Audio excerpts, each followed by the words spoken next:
Biko kambaneef kakuna dhabde akka kooti miti akka keetii malee jireenyaan irra jiraatu arsaatiin noo miti gatii guddaa baaftee na boqochiiftee mul'atu akka kooti miti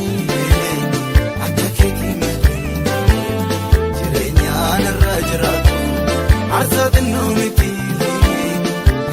Dabafte na boko chifte mfadu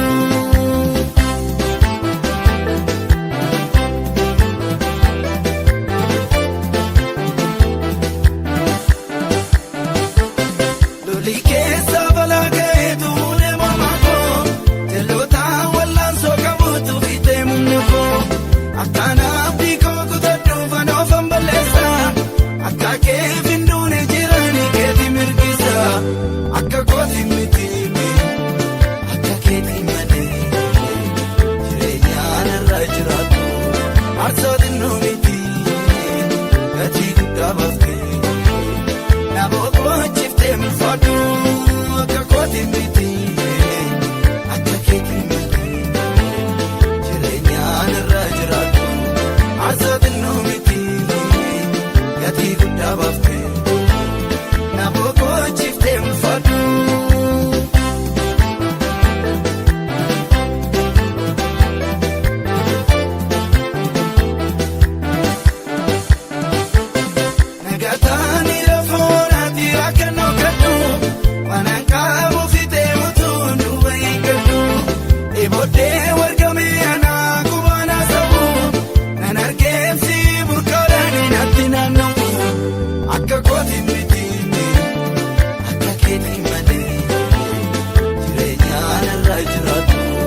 Arsaatiin noo miti gatii guddaa baaftee na boqochiiftee mul'atu akka kooti miti akka keetii malee jireenyaan irra jiraatu arsaatiin noo miti gatii guddaa baaftee na boqochiiftee mul'atu.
Abadan dunni dandabisu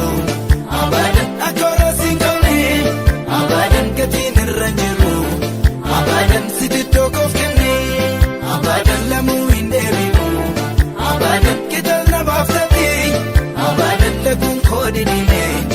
abadan nansi jiru keeti